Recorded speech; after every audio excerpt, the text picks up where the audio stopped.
Alam niyo, girls, alam ko lang na ganyan kababa yung tingin sa akin ng girl na yan. Hindi ko naman siya naging crush. Hello, hindi siya kawalan. And, lingon-lingon ka lang, oh. Ang dami kayang cute guys dito. Oo nga.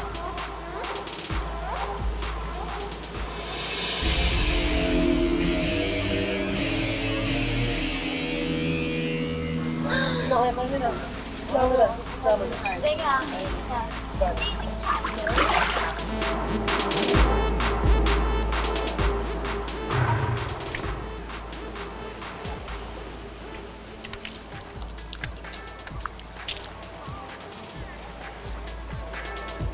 Girl, saan ka pupunta?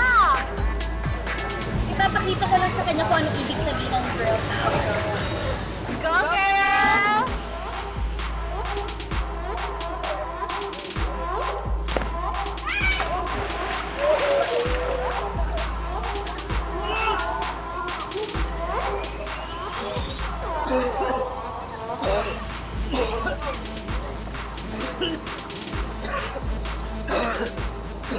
Rina!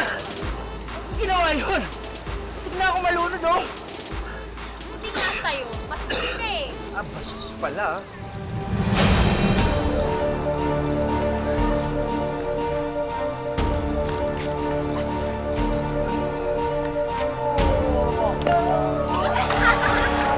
Rina!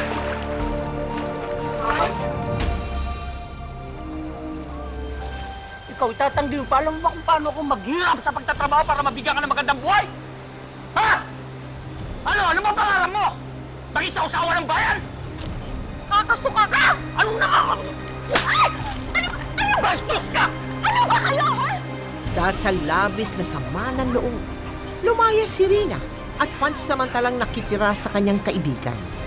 Ilang beses siyang pinakiusapan ng kanyang mga magulang na bumalik na sa kanila. Pero hindi pa raw handa si Rina. Nilunod niya ang sarili sa pagpaparty para tuluyang mabura ang tampo at sakit na naramdaman. Hanggang sa Kala ko. Forever mo titiisin yung parents mo? Saka hello, 2 weeks ko na kaya nakikikain sa bahay namin. Ang mahal ng bigas, no? Oo na, sige na fine. Mamaya uwi ako sa amin. Ah! Uwi mo naman? Bakit ba? Bakit?